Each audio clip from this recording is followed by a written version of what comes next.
Thank you so much, Susan, and thank you for being here today with us. So it's a really interesting thing because I feel like I probably have the easiest job. The panel of speakers are really going to really share a lot of their expertise and incredible. Obviously for us, we think that we kind of cover everything about impact measurement, in one session. But what we hope to do is to really, as we've started from the morning, to really spark conversations around what systems change is going to look like for us. I think in the morning, particularly, we have heard about how it's really important for systemic change to be happening. We have also heard about the importance of safe spaces. We've also heard about the importance of learning as well. And I think what this panel is going to be sharing today is just some transformative work that is happening. I think for me, because personally, if you're used to, familiar with my work, I talk a lot about systems approach because I think that it allows us to really look at the big picture. It really helps us to look at the puzzle in one piece rather than as little individual components, so that everybody in this room, including myself, we have a part to play. And obviously, we know employers have a part to play, but one of the important things is to remember that even as organizations, that whatever organizational activity or intervention you're putting in place, that's having impact. And, it goes to the heart of it to say that impact is likely to have some societal impact as well. So how do we capture that evidence base? We really think that there is a gap to really take a very collective evidence-based approach. We also think that there is perhaps scope to explore what the all-society impact measurement framework could look like. And so part of this really is beginning to set out that foundations and to really find a way to really together come up with an idea of how we might move forward in relation to this area of work. So we're all not academics. We've all come from different backgrounds. I'm going to be passing on the mic to Chief Inspector Sharon Baker, who obviously is going to talk about the employers and a survivor perspective as well, which is our perspective. I'm just trying to get my iPad working because it's locked itself. And I think what's very important about everybody is that we're coming from different perspectives. But when we kind of think in a very systemic approach perspective, we realize that every voice matters. And, when we talk about interventions that we want to see happen, we need to understand that even within our workspaces, that what we have the power to create safe spaces and that we have a power to have a joined up and coordinated approach for change. I really believe in systems leadership because I think that is what we need more of. We need more consistent systems leadership within employers' spaces. And we also think that we need people that would really begin to tell us what that continuity for change should look like. Today, the panel of speakers are going to be giving their point of view from their research and also their work to really help us to begin to construct what this could look like. And on that note, I'm going to pass on to Sharon, and then you can pass on the mic as we go along. We've all got 5 minutes each, which is, if you've ever been in lightning talk speed, it's really speedy. So, which is great, because we've also had lunch, we've had a break. So it's a really good way to really bring good energy, but also really to give space to as many voices as possible. So I hope you'll bear with us in relation to testing this experiment, because we've never done this before, but we think it's going to be great. So over to you, Sharon. No pressure. Thank you. So I've only got 5 precious minutes, and it's important I maximise the opportunity to speak to you all. A quick Google search tells me I can squeeze in 960 words in that time and still breathe. So, as introduced, I'm Sharon Baker. I'm a Chief Inspector in Avon and Somerset Police. We're just one force with 6,500 employees, but there are 43 forces in the country employing hundreds of thousands of people. So it is a huge opportunity to influence people's lives. Policing naturally draws those like me who want to help others and make a difference to the lives of those we serve because of lived experience. And sadly, in their time in their career with us, they'll also live with abuse. But let me take you back now 4 years. Like most organisations, Avon and Somerset Police had policies that inferred support for our own staff who were victims of domestic abuse. The support mechanisms available were vague, generalised, and quite frankly, tokenistic at times. But what was worse was the attitudes and beliefs of colleagues towards domestic abuse. There were whispered conversations and what I can only describe as organisational embarrassment. that our own staff could be victims. Taken together, it added up to an environment that meant victims and survivors who worked for us were invisible, silent, and they felt alone and afraid to come forward to seek support. How do I know? Because I was one of them. So what changed? Well, we began to listen to understand. We put victims and survivors who worked for us in the driving seat. And they quickly told us that our policies, they had barriers in them to accessing support, and that the provisions we had didn't go anywhere near far enough. And more shockingly, though, and I'm sure it won't be a surprise to this audience, were the two words used most often by the hundreds of victims who worked for us we spoke to, and those words were shame and embarrassment. So that told us we needed to do so much more than just change a few policies. We were determined to create meaningful and long-lasting cultural change. So we launched our Domestic Abuse Pledge. And this is definitely no tick box exercise, because it spells out behaviours that every colleague needs to demonstrate to foster an organisational culture that signals to anyone living with or recovering from abuse that they will be supported and believed. This was designed by survivors for survivors. And by empowering those with insight and lived experience and putting them at the heart of change, we've really created some momentum. So policies were easy to change. I'm sure many of you have the same. We now have a compassionate leave policy that anyone can ask for, and it is really explicit. We have direct access to psychological support services that helps maintain confidentiality. Because previously, you needed a referral from your line manager, which was just utter nonsense. And there are now routes for financial assistance and advice with support to navigate through that process too, that was never there before. But our pledge does more than just change policies. We're aiming to change what our colleagues think and feel about domestic abuse. The most critical of all statements within our pledge is, we will believe you. The biggest factor in maintaining momentum has been empowering those affected by abuse, because we now have a thriving survivors network. It's open to all, and they meet regularly, offering advice, support in the toughest of times. But more importantly, they hold the organisation to account. They inform practice, meaning we are constantly evolving.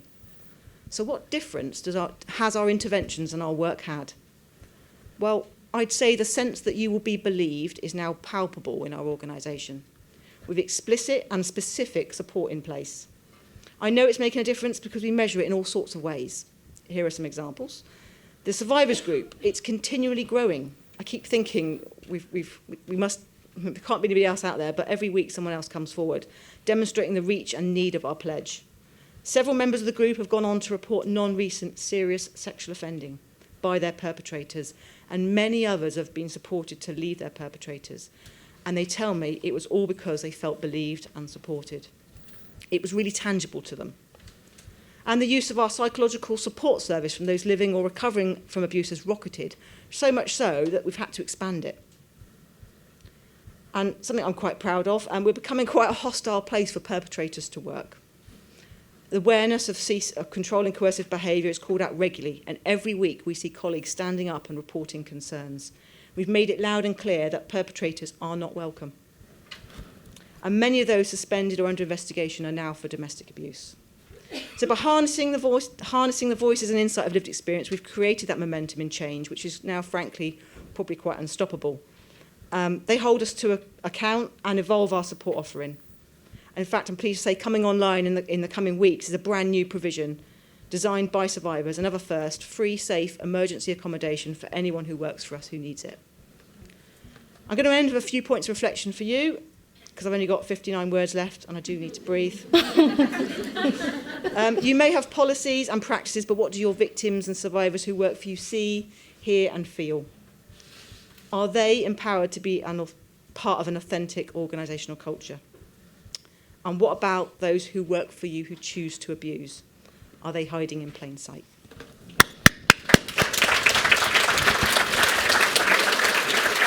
So Amazing. Thank you, Sharon. I mean, we rehearsed this, that we have to be punchy in 5 minutes. So I will have to be a bit autocratic about that a little bit. I just want to introduce really quickly my colleagues. And I say my colleagues because I am doing some work with UK PRP-funded Vision Consortium at City University. And my colleagues, Vanessa, Gash, and Niels, Blom, I've just my mind just went a little bit, will be sharing their 5 minutes. So yes, so they're tag teaming, so we can see how this is going to work. But we have kind of posed this question, and they do phenomenal work around workplace, looking at the impacts of domestic abuse in the workplace, using really incredible large-scale data. I am a little bit biased because obviously I just think they're phenomenal. So I'm really glad they're here with us today. And the question we want to pose to you is, what does your research tell us about the effects on domestic abuse on the workplace? Over to you, Niels. Thank you. So Vanessa and I have been working with large-scale data of about 5,000 victim survivors in England and Wales. And we want to look, or we did look, at what impact that actually has on their job. Are they likely to lose their job? Are they likely to take time off work? And our results indicate that about 3.6% of victim survivors who were victim survivor in the last year also lost their job in the last year, and about 10% took some time off work. And there's quite a bit of overlap between the group, where about 2% of all victim survivors both lost their job and took quite about a month off from work in total. So quite significant cost to some extent, and loss of productivity, formulated that way. We also looked at what types of domestic abuse are most linked to losing one's job. And that is actually often stalking, stalking by an intimate partner, coercive and controlling behavior, and sexual violence by an intimate partner. Those are the top behaviors that were linked to losing one's job. And just to stress, like, the non-physical forms of violence and abuse really are highlighted, therefore. Also, with our results indicate that experience multiple forms of victims and abuse, so physical, threats, coercive and controlling behavior, whatnot, that is very strongly linked to losing your job. With if you have experienced 3 or more forms of violence abuse, you have about 4 times as likely to lose your job. Also worthy to note there is that especially those in vulnerable jobs, vulnerable economic positions, are the most likely to lose their job. So really those in already precarious economic positions being most vulnerable, again, to have a sort of circle of economic precarity and abuse. And that's my part of the double act. Nice work, Niels, nice work. I'm Vanessa Gash, very pleased to be here, and thank you so much for the invitation. In my 2 minutes, I'm going to add a little bit of the lived experiences voices to some of the statistics that Niels just gave you. And so one of the things we do in our project is we present our findings to those with lived experience and ask them what they think of our statistics. And one of the first things they said was that we're going to need better data because the likelihood of disclosure in our data is quite low. They also said that in their experience, and this contradicts a little bit what some people were saying today, in their experience, they didn't feel comfortable at all approaching HR or relevant managers when they experienced domestic abuse. They noted that there were huge confidentiality risks, especially in small companies. Not only did they not want HR to know, they didn't want their colleagues to know. They noted the fear of stigmatization. We've already mentioned the word shame here. That was a recurrent feature. They noted, and I quote, the importance of presenting as untainted by abuse at work. They were frightened of being declared unfit for work because of the very significant mental health effects. 2 minutes to go. One thing I am going to say then very quickly before I go on to my other minute is that and this is an important conundrum, particularly when we're in a fantastic place like Google, which is a very beautiful building and a prestigious institution. But it's quite important when you think about what work means to people and their sense of self. And this is the incompatibility between our work persona and victimhood as victim status. And so there's a real fear of being understood as beta at work if they disclosed victim status. Okay, my minute that I have left, and basically what it's about is a response to the question, which is understanding the impact of employers' interventions. We can't answer that because we don't have data that's good enough. We are working, Niels and I, at the moment with our wonderful colleagues at EIDA to try to get a project lifted off the ground which would collect nationally representative data from firms, from companies, from employees to measure that so that we can understand the true costs of domestic abuse for businesses and also for workers. And without that data, we cannot understand the impact or the efficacy of any of the esteemed employers' interventions mentioned so far here today. So I think that's my 2 minutes. Thank you, Vanessa. That's amazing. So, yeah, I know we're going on to Karen. Just to say that if you're following really closely, you would see that we're beginning to paint a picture of the idea that we would need a combination of different things, but we do need a consistent and coordinated approach. And that in itself is really what we are hoping to really do something about. As we go along the panel, you'll begin to hear the importance of diversity, of really understanding the importance of living and lived experience, understanding intersectional discrimination that people in workplaces still face, and what that means for their ability to feel like they can disclose that in the workplace. This is not a one-size-fits-all, and we think impact measurement is really important in understanding all of this full spectrum of experiences and ensuring that we're capturing that as sensitively but as intentionally as possible. Over to you, Karen. Thank you. Hi, I'm Karen Schucan-Bird. I'm an Associate Professor at University College London, and I'm here today to talk a little bit about the impact of training and domestic abuse training in the workplace and community context. So we've talked a lot about that this morning and today, and I'm going to share a few insights from research. So what does the research evidence tell us about the impacts of undertaking training in the workplace and community contexts? This was a research project that I undertook in collaboration with Safe Lives, and we reported our findings in a number of papers. So if you're interested in more detail, do follow up with me and I'm happy to share.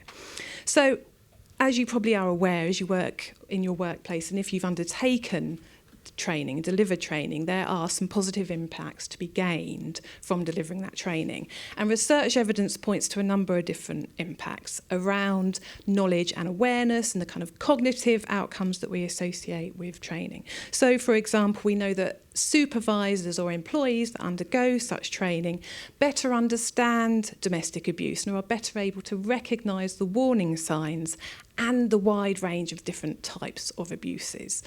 So they broaden their understanding of what domestic abuse is, and they're able to recognise it in the workplace. So there's research evidence to demonstrate that. We also know that from research that this kind of training can help our colleagues and ourselves to know how to respond in those moments of disclosure or when we recognise those signs of abuse. Beyond that, we know that training can help to build motivation to respond and that willingness to respond to colleagues in the workplace, and also the confidence that colleagues and employees and supervisors have to take action and to respond to disclosures of abuse. So there's evidence around these immediate impacts from the training, but we don't know about the long-term impacts. So there isn't the data, let's say, on the longer-term impacts. Whether or not training helps to maintain these impacts going forward, we don't know. So we need further data to establish that.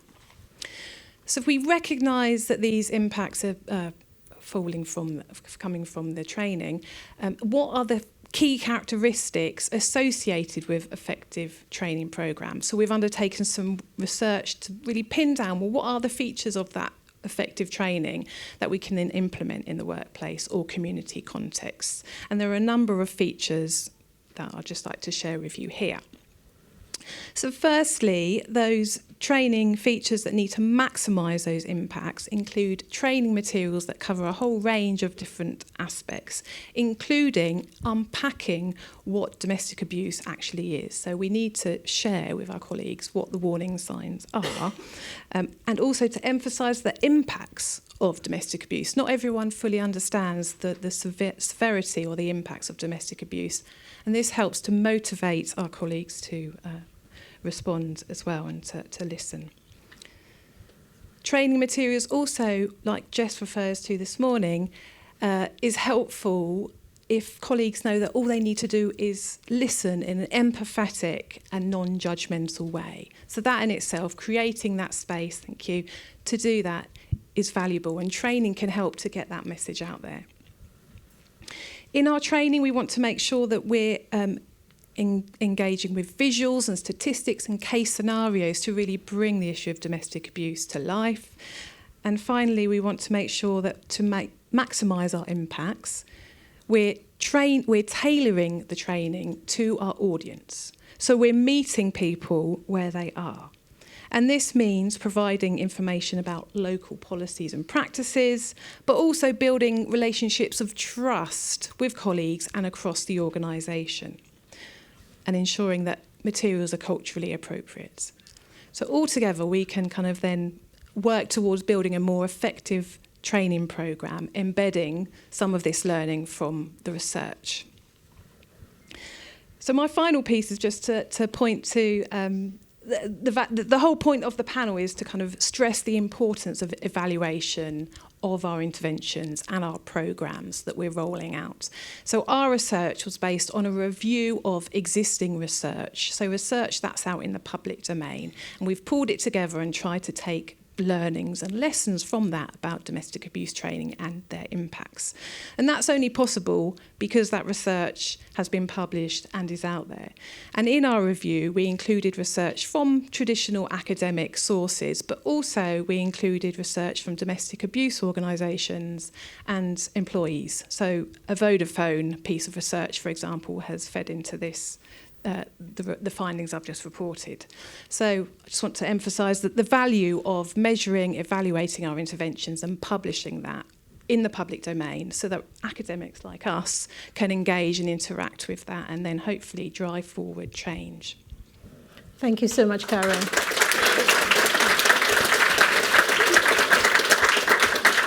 So one of the advantages of this lightning talk speed is that we hopefully would have time for questions. So I hope you're popping all your questions in Slido, so that we can have at least 5 minutes at the end to take some questions.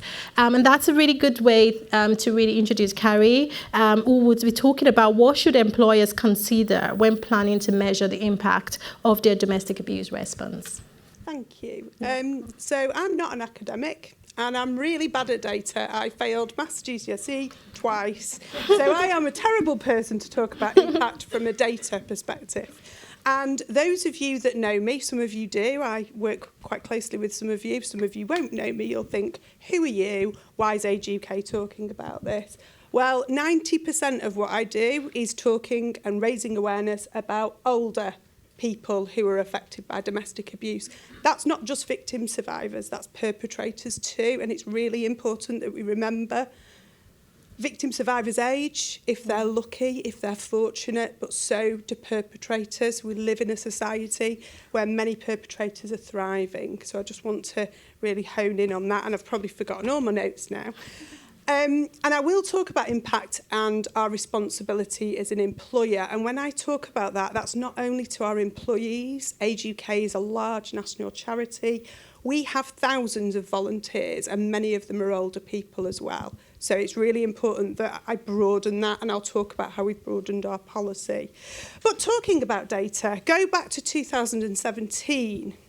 Did you know that the Crime Survey for England and Wales didn't collect data for victim survivors of domestic abuse who were aged 59 and above? Often when I say I'm the domestic abuse lead at Age UK, which I've only been doing for the last year, it's always been a bit of a sideline, and on top of other jobs, which many people will relate to. People say, domestic abuse, older people, that can't be a thing. Absolutely not. No, older people have just been invisible. They've been invisible in data, and if we don't have data, we don't have evidence, we don't get research, and we don't have service provision. So it's really important that I am loud and proud, and I am very loud and very brightly coloured dressed. But before we started campaigning on getting that upper age limit removed, which it now has been, in 2017 they moved it to 74, still an upper age limit. There's no age limit now. We wanted to produce a report called No Age Limit, The Hidden Face of Domestic Abuse, which some of you will be aware of. Before we did that, we really needed to get our own house in order. I'm not going to sugarcoat it. We had a policy. It was sat on a metaphorical dusty shelf, doing nothing, having no impact. And it was very much about our employees. And then we had a safeguarding policy, which was about older people. But it didn't kind of capture all those nuances and those older people that don't have care and support needs and don't fit that safeguarding criteria. So basically I said, we can't start campaigning about the crime survey for England and Wales if we're not doing this work ourselves. So spent alongside other roles doing lots and lots of training, delivering training, doing lots of awareness raising, and I'm happy to come and speak to your organisations about that, little plug there, because that's what I do, that's what I'm really passionate about. But what I realised is we can't other older people. What we really need to do is think about domestic abuse in the context of ourselves. I have lived experience as a child and a grandchild. And so do many, many people. Older people have a much broader pool of perpetrators. Children, grandchildren, siblings, intimate partners, former partners. That pool really widens as we age.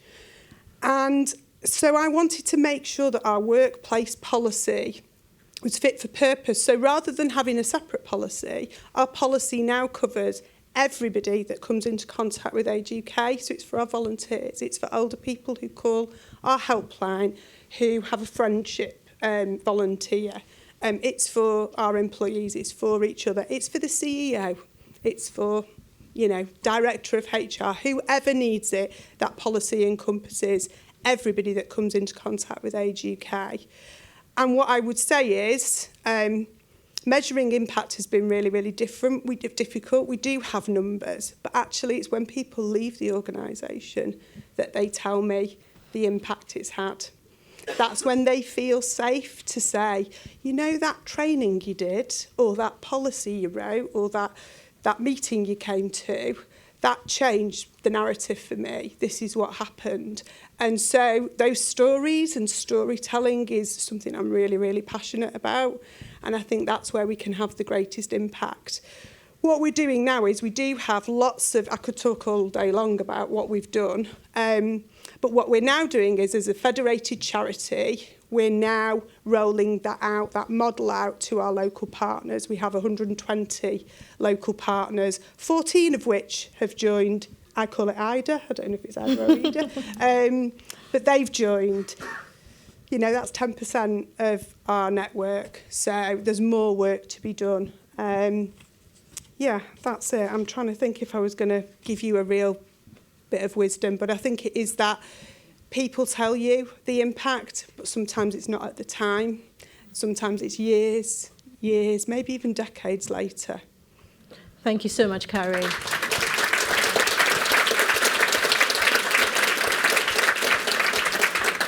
Carrie, you're so passionate about this, and I love to hear you all the time. So thank you for sharing that with us. You did great, but I do appreciate the time pressures. Just before I bring Mina on, one of the things that, and in the spirit of full disclosure, because I developed this wheel with Mina, it's called the Safe Spaces Wheel, but one of the things that we know is a missing piece of this puzzle, as I'm sure I'm probably presently converted, is workplace development.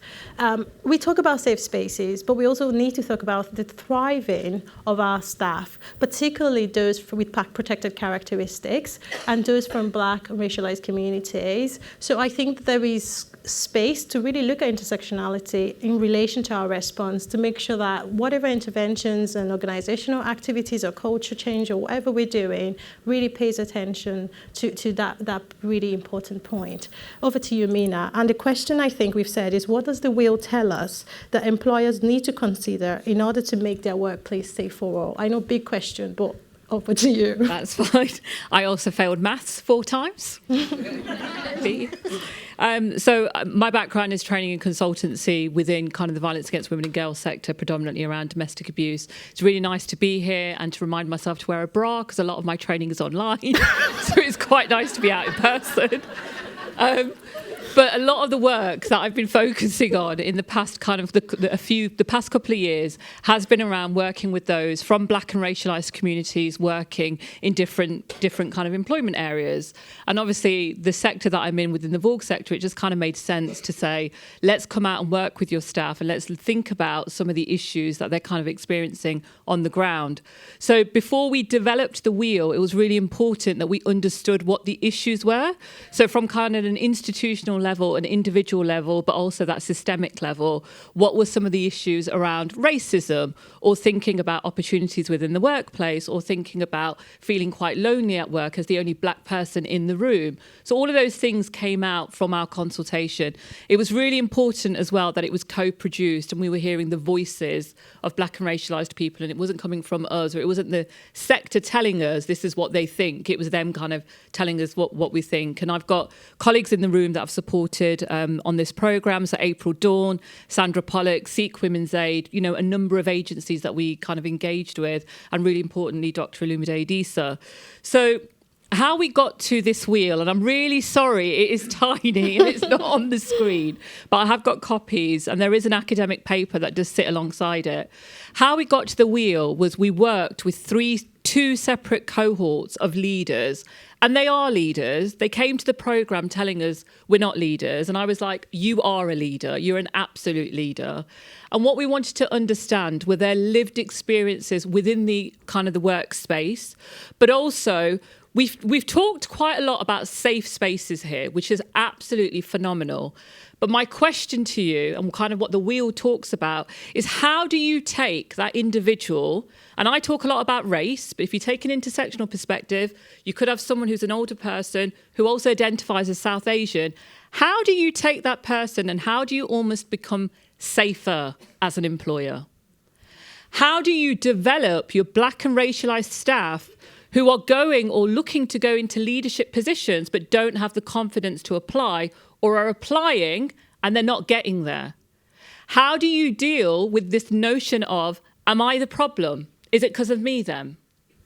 So what the wheel talks about is staff telling us in the leadership programme, and we've got a graduate here, Viren. Viren's from the Met Police. She was on cohort 2. She's sitting just there. Sorry, Viren. She's sitting just there.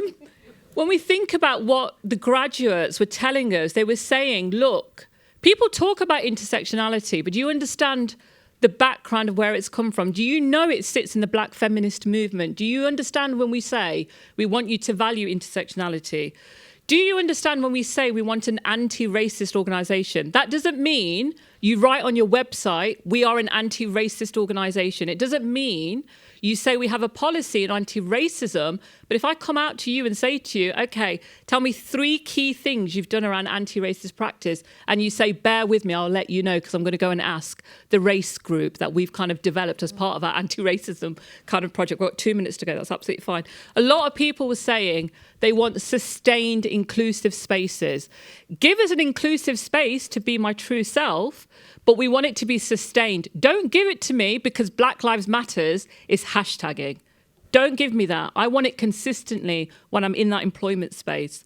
They told us about dialogue and co-creation. If you're going to ask me for my feedback about a lot of what I'm talking about today, don't take my feedback and then ignore everything that I'm saying. I work a lot in the anti-racism space. I work a lot in the misogynistic space. I work a lot in that homophobic space. We can't ask people for their feedback and then not do anything with it and just file it away. It's going back to a point about policies and procedures. What's the point of having them if you don't know how to use them? So many survivors have said that to me in my experience as well. A lot of leaders were saying, we want to be empowered, we want purpose, but we also want agency. So if we are going to give you our feedback as leaders, what are you going to do with it? And also, really importantly, regardless of what my heritage and culture is, I have got something to give to you in my workspace. I am bringing something to you. It's not just about you employing me, it's what I'm bringing to you. So if I think about the employers where they were sending their staff on our leadership programme, if I take Sikh Women's Aid as an example, they celebrate their culture and heritage. They don't use their culture as an excuse for the abuse that's being reported to them. We know it has nothing to do with culture and religion. People use that as an excuse around domestic abuse and sexual violence. So why don't we celebrate? Why can't we celebrate the Sikh community? Of course we can celebrate the Sikh community. So that culture and heritage was really, really important as well. So the wheel is accessible on the Hope Training website. There is an academic paper. And I just want to end with a really simple quote that we put in our paper. Black and racialized people absolutely flourish in safe spaces. So you know what? Give it to them.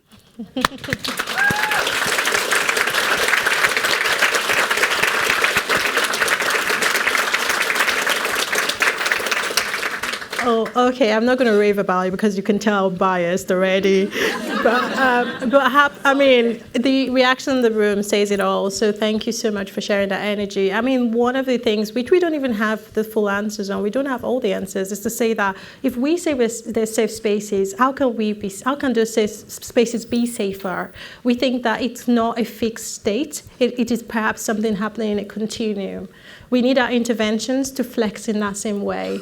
And what Will might be able to offer is to really co-produce that with your Black and racialized staff to begin to flesh out what that could look like, and to really have that sense of, as you said, the agency and the autonomy. Because really, if the experience of domestic abuse is intersecting with racism, discrimination, bias, we can't just say, oh, we're just going to deal with one bit and ignore the other bit. Systems thinking, to really ensure that people can get the benefit of whatever intervention you have in your workspaces, you have to be prepared to really look at the whole self in the same way as we're talking about all systems change and all society change as well. Oh, love to see you, Joe. I just wondered where you were, but... So thank you so much for listening. I think we've got time for questions now, but please can you just appreciate our speakers? Thank you so much.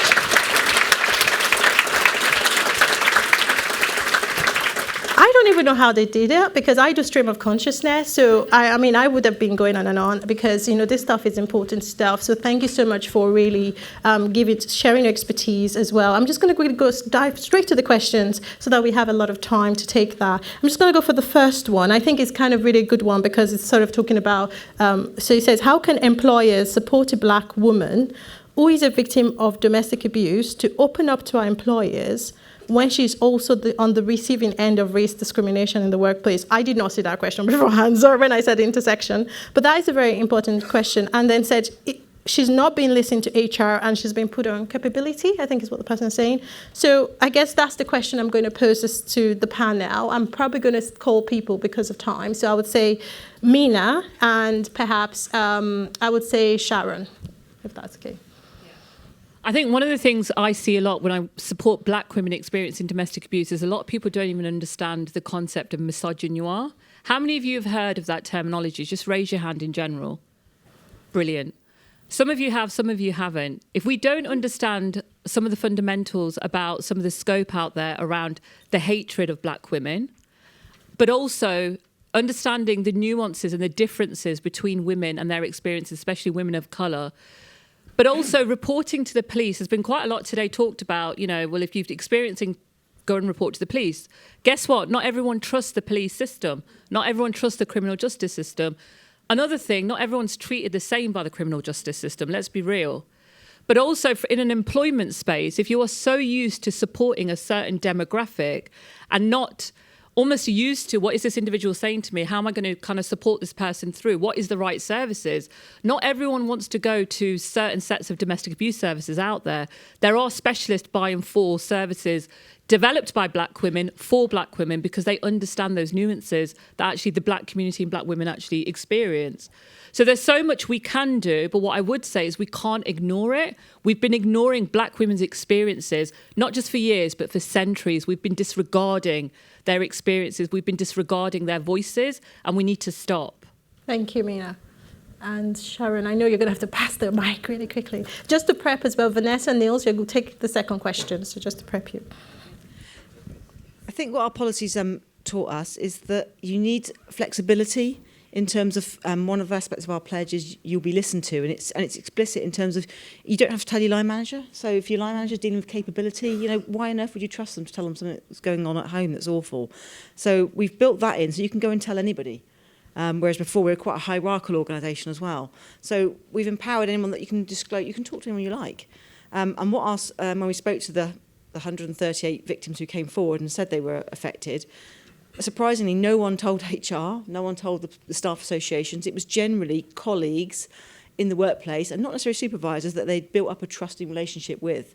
And that's what we've built into our pledge. So it's delineating the fact that, yes, you might have to deal with some capability issues and other issues, but there can be somebody who can be that person's advocate and fight for them and get them the support that they need. And then they can, you know, link in separately with the other issues going on, really. But you've got to have someone who can build that trust and rapport with that victim survivor.